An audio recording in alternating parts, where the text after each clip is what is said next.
Imagine a world where only three humans exist: a father, a mother, and their son.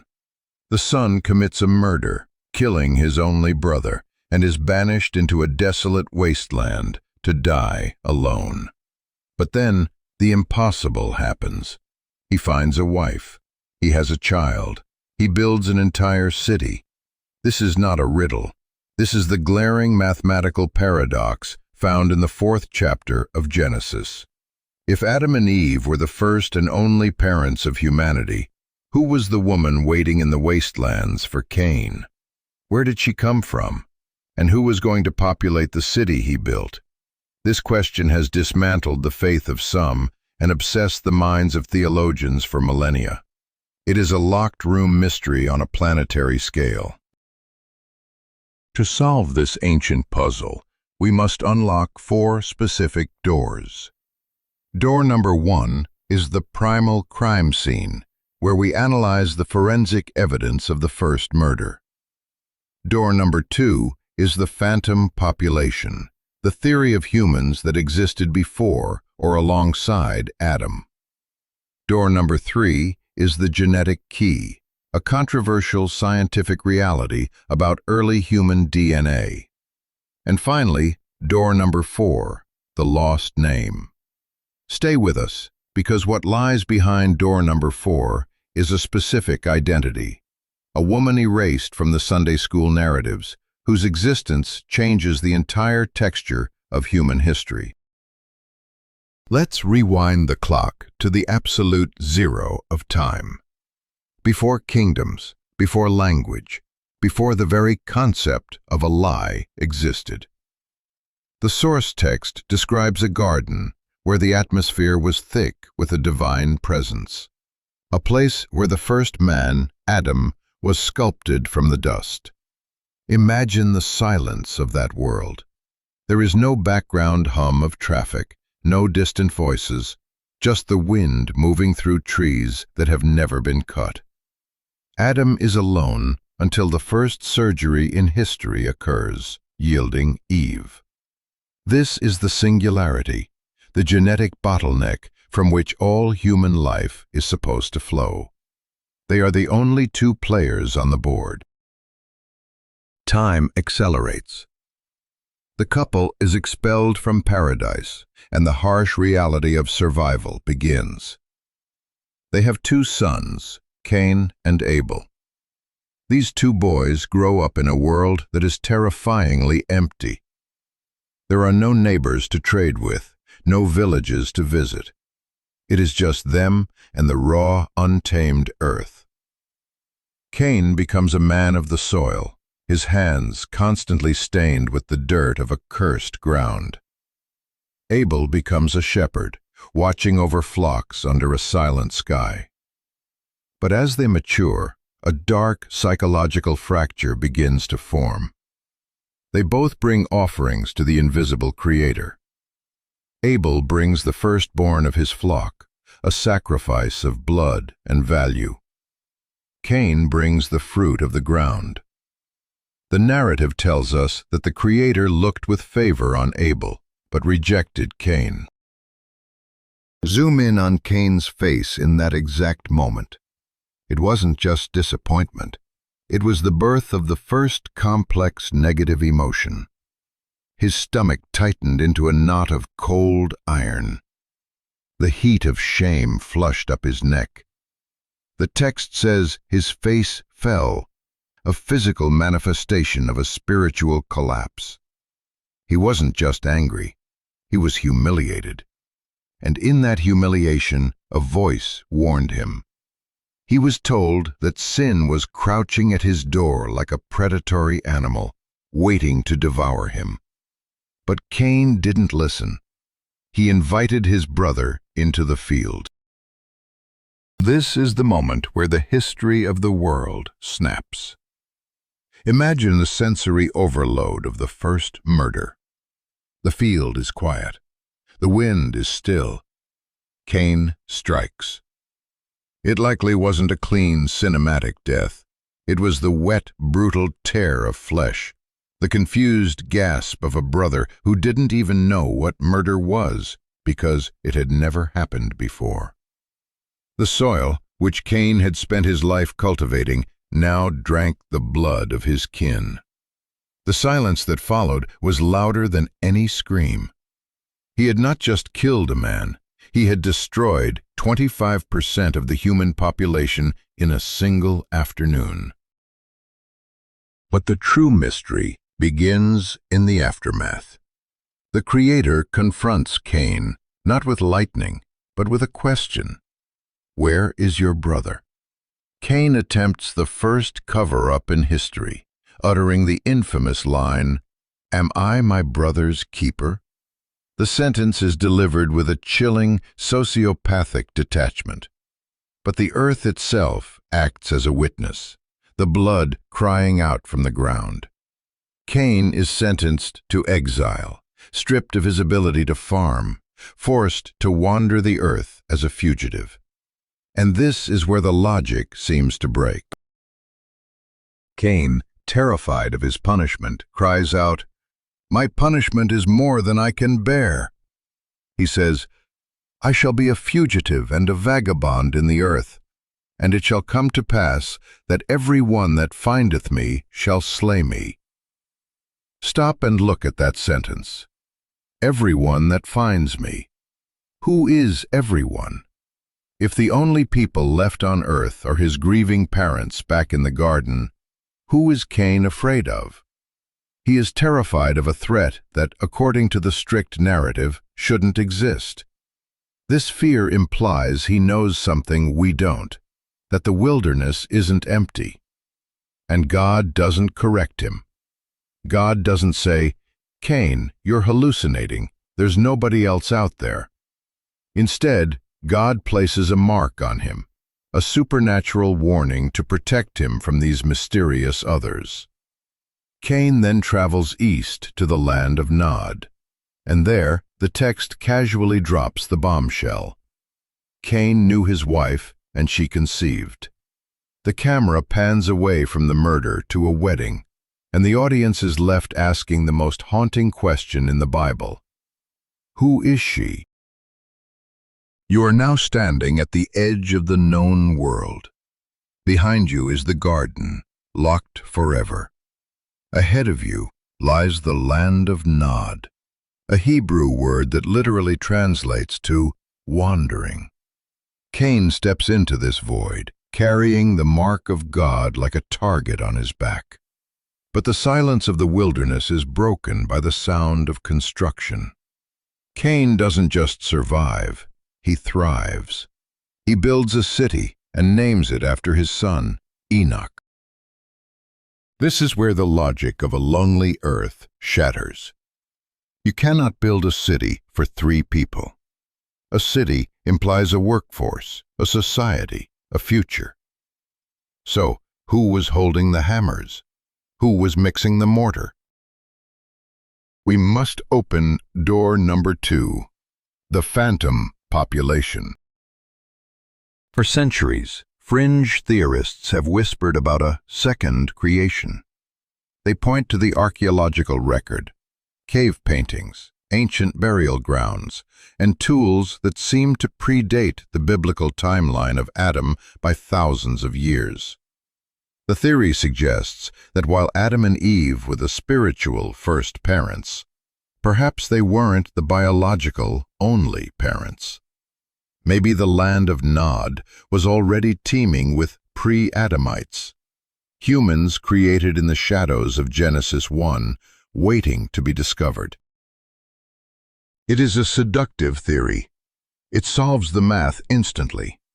It explains Cain's wife and his fear of everyone who finds me.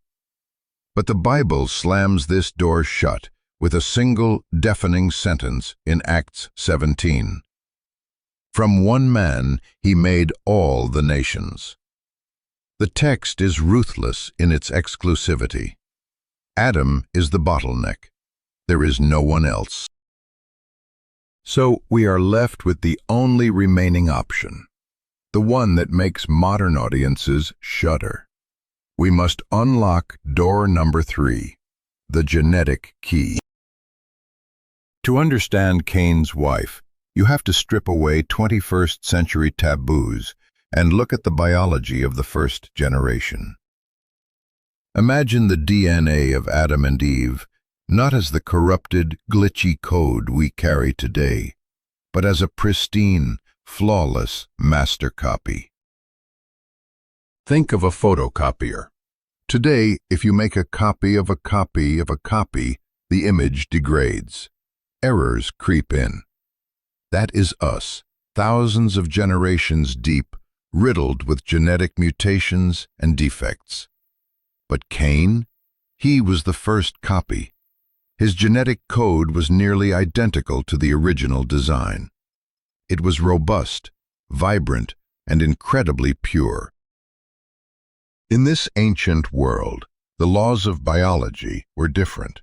The incest taboo that we rightfully hold today is based on the risk of genetic defects. But in the beginning, that risk was zero. The gene pool was so rich that marrying a sibling didn't result in disaster. It resulted in dynasty. This wasn't a scandal. It was a survival strategy. The text hints that Adam and Eve didn't just have two sons. Genesis 5:4 casually mentions that Adam lived 800 years after Seth and begat sons and daughters, plural. If they had a child every few years for centuries, Adam and Eve could have populated a small country all by themselves. Cain didn't find a stranger in Nod. He found a sister, or perhaps a niece, born decades later in the rapid expansion of the first family. He looked into the eyes of a woman who shared his own bloodline, and together they built the first civilization. But this answer feels incomplete. It's too anonymous. The Bible names the men: Cain, Abel, Seth, Enoch. But the women who actually birthed humanity are reduced to footnotes. And he had daughters. That's it. Or is it? What if I told you their names were not lost? What if I told you that there is another text hidden in the archives of history that doesn't just say daughters, but gives them identities, personalities, and names? The Bible is silent, but history is not. To find out who she really was, we have to look outside the canon, into the forbidden library of the ancient world. There is a book that was left out of your Bible.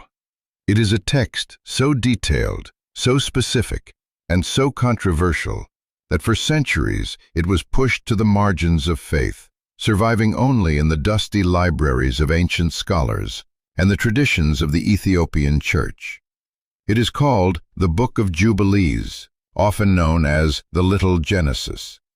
While the canonical scriptures preserve the spiritual headlines, this apocryphal text dares to fill in the terrifying silence of the footnotes. It doesn't just say Adam and Eve had daughters. It gives them names, and these names unlock the final door to the mystery of Cain's wife. According to this ancient record, the woman who stood beside the first murderer was named Awan. Her name is a linguistic riddle rooted in ancient Hebrew or Phoenician, translating to either vice or power. Pause on that for a second. Vice or power. It is a duality that perfectly fits the partner of a man like Cain. She wasn't just a passive observer, she was a force. Imagine the moment they met in the wasteland. Cain is a fugitive, marked by a supernatural scar that screams, "Do not touch me," to every living thing. He is exiled to Nod, a place of wandering, convinced that the world is out to kill him. But Awan doesn't kill him. She joins him. She becomes the matriarch of the exiles. Together, they do the impossible. They stop wandering. In a land defined by instability, They drive a stake into the ground and build the first city, Enoch. This wasn't a tent city, it was the foundation of organized society. Awan stands at the center of this transformation.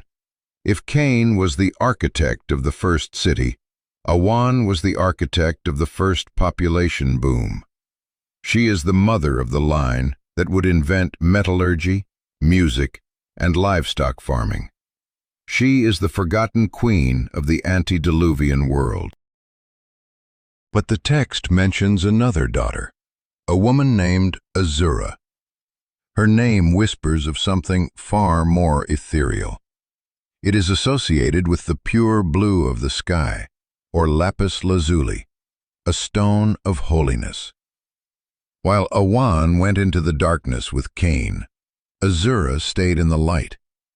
She married Seth, the son given to Adam and Eve to replace the murdered Abel. From their union came the lineage of the righteous, the bloodline that would eventually lead to Noah and the ark. Two sisters, two paths. One chose the builder of cities. The other chose the carrier of the covenant. The human race didn't just split into nations. It split into two spiritual dynasties right from the start. However, even with these names revealed, there is still a massive, glaring problem with the math. A city requires a workforce. A civilization requires generations. And human beings today simply do not live long enough to populate a planet from a single family. We burn out in 70 or 80 years. But the Book of Genesis claims that these first humans were operating on a biological clock that is alien to us. To understand how Cain and Awan built a world, you have to accept a premise that sounds like science fiction. You have to believe that death was not yet the master of time. Imagine a single human heartbeat stretching across a millennium. In the modern world, we are lucky to see 80 winters. We rush, we scramble, we build, and then we vanish. But the ancients played by a different set of rules. The Bible records that Adam lived for 930 years. His son Seth, 912 years. And Methuselah, the grandfather of Noah, held the record at a staggering 969 years. This wasn't just a long life, it was an era. A single man could witness the rise and fall of entire forests, the shifting of riverbeds, and the birth of 10 generations of his own descendants. This is the missing variable in the equation of Cain's city. If you live for 9 centuries, you don't just have a family, you generate a nation. You might be asking, how is this biologically possible? Skeptics call it myth, but let's look at the 2 prevailing theories that attempt to explain this anomaly. The first is the environmental shield. Some scholars suggest the pre-flood Earth was enclosed in a vapor canopy, a planetary greenhouse that blocked harmful cosmic radiation and created a hyper-oxygenated, temperate paradise. In this world, the cells didn't decay, the sun didn't burn. It was a terrarium of perfection. The second theory is the genetic jackpot. Adam and Eve were created with a genome that was 100% pure, free from the thousands of years of accumulated defects and mutations that riddle our DNA today. They were biological superbeings, and their immediate children, including Cain and his wife, inherited this near immortality. But then the clock broke. As the timeline moves toward the Great Flood, a divine countdown begins. Genesis 6:3 records a chilling decree. My spirit shall not always strive with man, yet his days shall be 120 years. It was a hard reset on human biology. After the floodwaters receded, the lifespans crashed. Noah lived 950 years, but his descendants saw a terrifying decline. Abraham dropped to 175, Moses to 120. The window of eternity was slammed shut. And this brings us to the most uncomfortable realization of the entire story. We look at Cain as the villain, the outcast, the marked man. But look at what he did with his exile. He didn't just wander, he built the first city, the first civilization, the first attempt to conquer the earth through architecture and community. It didn't come from the righteous line of Seth. It came from the murderer. The Bible tells us that while Seth's line began to call on the name of the Lord, focusing on the spiritual, Cain's line focused on the material. They invented metallurgy. They created musical instruments.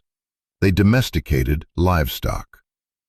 The foundations of the modern world, our cities, our technology, our arts, were laid by the hands of the exile. Here is the subversive twist that most people miss. We are taught that Cain was cursed to wander, but his response was to build a city to stop the wandering. He tried to cure his own curse with masonry. He named the city after his son, Enoch, as a desperate bid for immortality, a way to leave a legacy that death couldn't erase. And in a way, we are all citizens of Cain's city. We spend our lives building skyscrapers, writing books, and amassing fortunes, terrified of being forgotten, terrified of the silence of the grave. We are still trying to outbuild the curse. So you are left with a binary choice, the same one that split the first family. Do you spend your short 120 years building a city of Enoch, a physical legacy to prove you existed, a monument to your own name? Or do you walk the path of Seth and Enosh, who built nothing that archaeologists can find, but who called on the name of the Lord and built a lineage that survived the flood? One path offers a statue in the town square. The other offers a seat on the ark.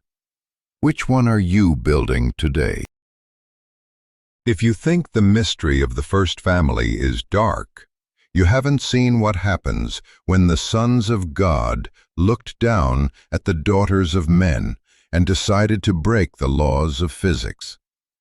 That story involves giants, forbidden knowledge, and a catastrophe so great it reset the planet. You do not want to miss what comes next. Subscribe to Survive the Flood. Am I my brother's keeper?